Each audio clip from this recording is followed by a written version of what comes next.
Oh boy, yeah. One of those long-awaited Driveshifty videos, eh? How's it going, folks? It's been a while. I've owned this car for 5 years, so I've gotten to know it very, very well.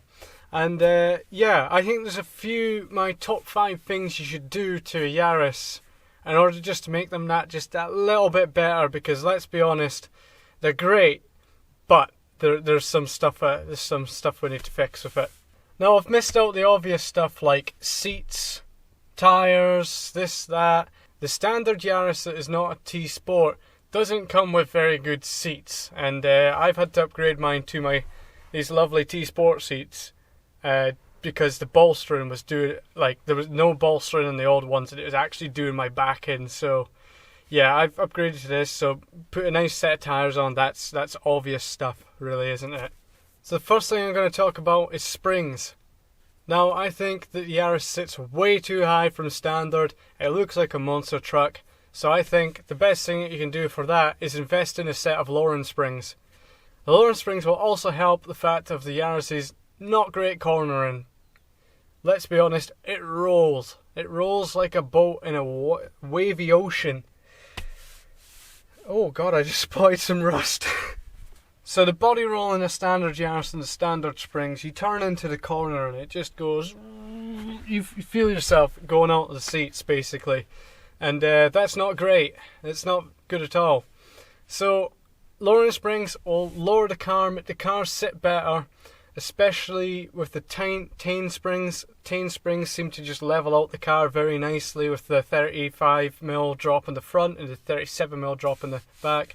They're tried and tested and everybody seems to love them.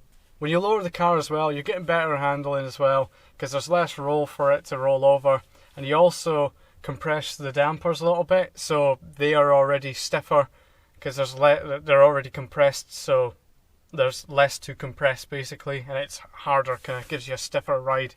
Now, for example, a set of teen springs will set you back 120 quid, which realistically it's a little bit more than you'd be paying than standard, but from the benefits and how long they last, I've had mine on for a good 4 years, and the powder coating's starting to chip now, but I could probably just get them repowder coated, well, sandblasted and repowder coated, and that'll just keep them living for a bit longer. But yeah, so they last quite a while, to be fair, especially in these rusty areas and all that. It's a lot of salt on the roads, a lot of water on the roads.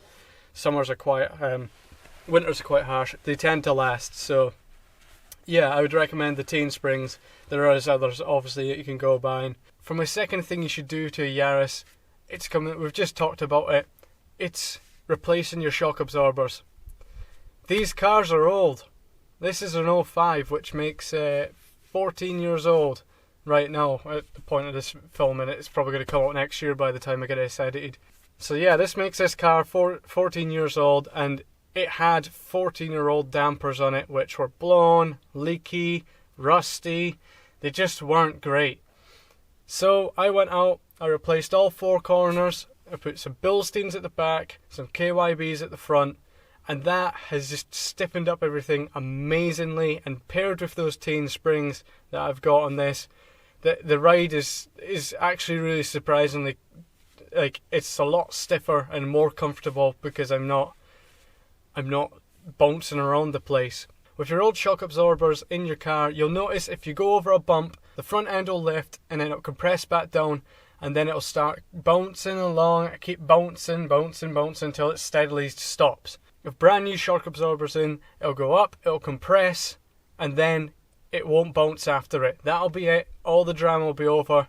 So that will help you during the corner, and if you're on these back roads like I am, there's a lot of bumps. Your tyres are gonna skip if you're just bouncing around the whole time. It'll lose grip. It helps you keep your tyres on the road. So this is a brilliant way to improve your grip through mid corners, and especially on those bumpy roads. So pricing for shock absorbers, you'd be looking about 80 quid for a set of fronts, so that's 2 in the front, and 40 to 50 quid for 2 sets in the back. I would recommend KYB.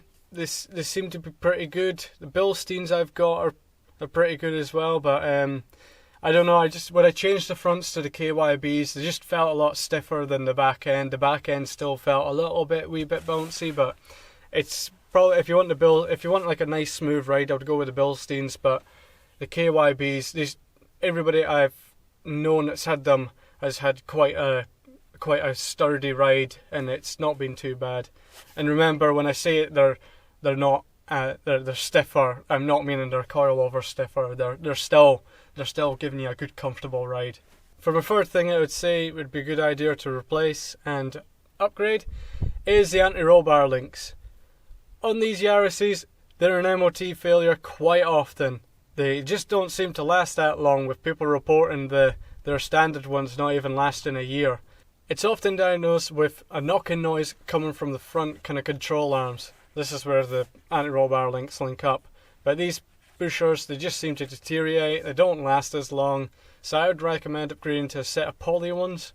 The poly bushers last a lot longer. I've had mine on for about 4 years and they're showing no signs of wear, no signs of knocking. It does make every bump sound like you've just killed your car though. Instead of having rubber, polyplastic is obviously a lot stiffer, and it just pushes everything through. And then it sounds like you've killed your car, but you'll get used to it. It's not, you have not killed your car. In these pack you also get D-link bushers as well, packet of grease and everything like that, so everything you need to install it. The pros of having this is obviously one, as I said, they'll last far much longer. Two, they reduce the body roll of the car during corners significantly, and it's just really good to pair these three up. You end up having a far much happier time driving your car. A set of poly drop link bushers would set you back about 40 quid. You can obviously find the rubber ones a lot cheaper, but considering that they've lasted more than 4 times longer, it's well worth putting the money into it. It's also worth the upgrade of just having better handling as well. There's a lot of situations where you can find yourself, you'll be driving along down a country road and then somebody's on your side of the road and you need to make a quick sudden adjustment, whereas if you had that roll, your car wouldn't be able to do it as good, and you might end up just understeering. Whereas if you've got the tighter front end of those anti-roll bar links, you can just turn and it'll just turn. It's quite surprising. So once you've done those kind of free handling mods, you'll start to realise that the Yaris is actually quite a fun car to drive. It's the chassis seems to be very well made, and just like the kind of micros are starting to get known for, they're actually pretty good fun in the corners. And obviously you can't go that quick with the small engines, but they seem to kind of keep up with everything else just because of the speed you can keep up through the corners, and that's quite nice. It makes for interesting driving experiences and everything like that, and track days and everything. For the fourth thing, it's brakes. This isn't really improving them. You can go out, you can spend some money on some nicer pads, some better discs, some better drums and stuff like that. You can do all that, but this, I want you to kind of keep it a bit more budget friendly, and I just feel as if brakes are very, very overlooked on in everybody's car, especially when they're probably one of the best things if you want to get into car work and do maintenance on your own vehicle. Starting with brakes is probably one of the easiest things to do, and it's just like, why not have better brakes over going into the back of somebody? It's kind of just like, why not? The little things like bleeding your brakes, bleeding from the furthest away corner from the master cylinder, and just getting up all the old brake fluid and putting new brake fluid and getting rid of all the air and everything. You could have a spongy pedal per se or something. If you've got drum brakes like I do, then you can adjust your handbrake so it's proper tight. It only comes on 3 clicks. Now this might sound like, why do you need a good handbrake? How's that going to improve my brake pedal feel? Well, it's quite funny actually, because on drum brakes, when you adjust the drums, you squish them out. So by having a tighter handbrake, say coming on 3 clicks instead of 5 clicks, that actually means that your pads are closer to touching the outside of the drum. So when you press the brake pedal, it's quicker to touch the outside. Plus, you can adjust both sides, so you get a nice balance in it. So, for instance, if you're going down the road and one of your drums is really tight and the other one is very loose, a deer or something runs out in front of you, if you put your foot down on the brake, you're going to have a squishy pedal, because this side will lock up first before that side will. And even in some cases, if this wheel locks up and the ABS sensor gets a kind of whiff of that, it's going to do the do-do-do-do-do, and it's not going to allow you to brake, and you're just going to go hit that thing. So spending some time just adjusting your drum brakes at the back, it'll make the world of difference. So if you've got calipers on the rear, if you've got calipers on the front, like I think every single Yaris, yes it does. Who uses drum brakes on the front? But if you've got calipers, just taking them apart, just greasing up your slide pins, making sure they're not seized, pushing your piston in and out makes a world of difference. It makes a world of difference. If you've got one stuck caliper that's not really moving, this affects every other brake in your system. So making sure that your piston moves in and out freely, and that your slide pin also slides nice and freely as well, will just ensure that your brakes are just far better and ready to go. And it's just like, why have bad brakes? So for the price of some brake fluid, you only need about 1 litre basically, maybe 2 litres to flush the whole system. You're not talking too much money. You're talking about 20 quid for 1 litre of brake fluid, even probably less. Just go to your local Halfords, see what there is. Make sure you get .4 brake fluid, because that's what these take. But yeah, just having your brakes bled, your drums adjusted, and your handbrake feeling nice and tight, and your calipers sliding freely, the pads are sliding freely, the slide pins moving freely, and your piston moving freely. That just means your brakes are all working, and you're going to get better braking, which can help you out in those emergency situations that you might come into. Or if you're a track guy, means you can brake later into corners, which gives you that advantage over everybody else. And especially because these things don't weigh that much, yeah, you're not going to need to brake till pretty late if you've got really good brakes. Don't go braking into every corner late just because I said that. Make sure you kind of find your happy medium. I kind of need to cover myself, because there is somebody that's just be like, oh, I got better brakes now, let's go brake last minute in the corner and go crash into the river or dike or whatever. And my fifth thing that you should do to a Yaris is sort out the bloody sound system, because it is shite. The sound systems when these things came were just disgusting. You got some with a tape player, some with a CD player, but there was no bass, there's no highs. It just sounded rubbish. And alright, we're back with a new batteries. So if you're wondering why anything's everything's randomly changed angle, it's because we ran out of battery. I forgot to flip the lens over. Flip the thing. So I would recommend upgrading the dash speakers and your door speakers at the front, and then upgrading your head unit to something that can play CDs. You could even get stuff that does Bluetooth audio. You can do stuff that does DAB. The world is your oyster when it comes to head units. Just make sure you buy a good name brand one that has got enough, it can output enough juice to power your speakers. You don't even need to go into the world of amplifiers, subwoofers and everything, but just simply upgrading your door speakers and your dash speakers makes the world of difference. Now you can kind of go a little bit crazy, like I kind of have. As you've seen in my channel, I've put in some like sound deadening material in behind the speakers on the doors.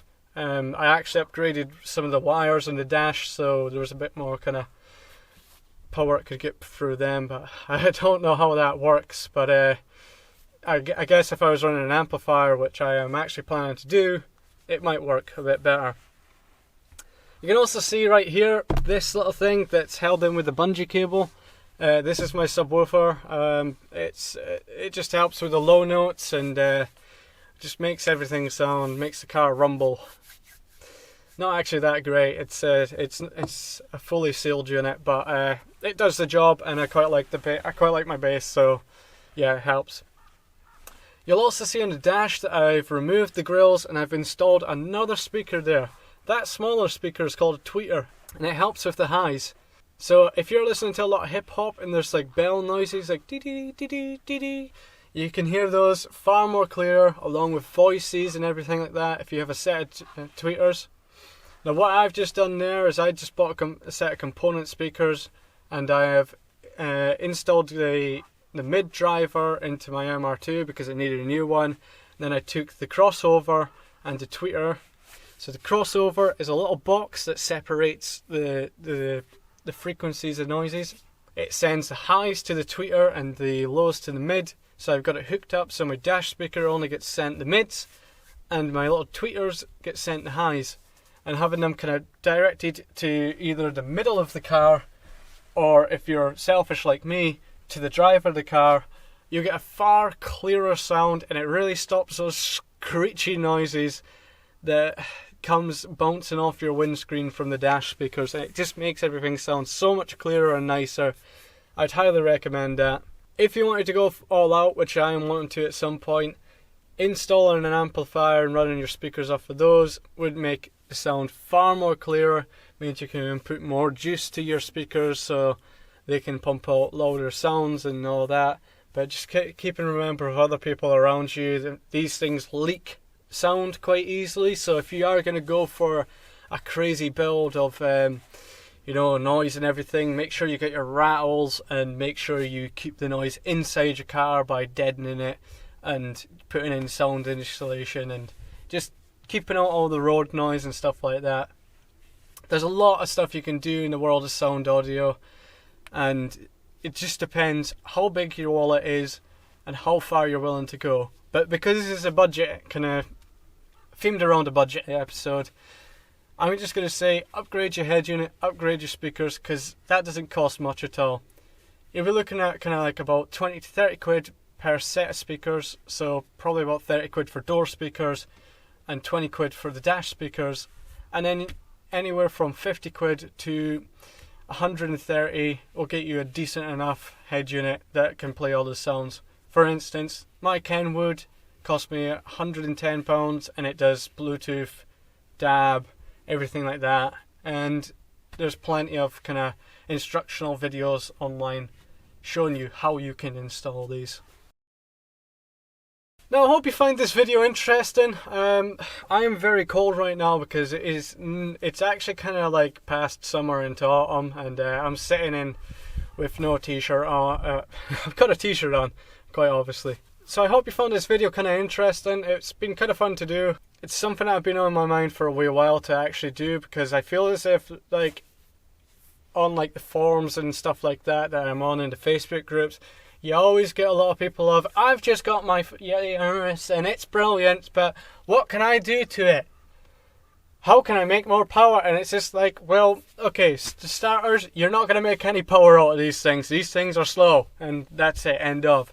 But you can make them a bit more fun, a bit more comfortable, just by simple little mods. So if you are looking for anywhere else, any guides or anything like that, I'd highly recommend checking out the Yaris Club UK forums. They're brilliant. I've been on them for years, probably about 5 years, because that's how long I've owned this car. There's so many guides, there's so many bits you can search and you can find your stuff. But if you're not really up to the kind of forum kind of style thing, they do have a Facebook page, Facebook group, and it's full of people that are willing to help. Just make sure you use that search bar first, because you search your kind of issue or what you're wanting to do. If you want to see if anybody's tried a product, make sure you use the search bar first, because it's annoying when everybody says the same thing over and over and over again, and it annoys everybody else. But this is why I've made this video, just so if anybody's wondering what they can do for their car, their little Yaris that they've just got, then they can watch this. And it's not as if the mods have been overly expensive. I've tried to keep them down in price, and probably the most expensive thing on that list is the springs, which are 120 quid. Anyways guys, I'm going to wrap this video up, and yeah, I'm going to go and grab some food or something, because I'm kind of starving actually. So yeah, I'll see you guys later. Oh, Christ.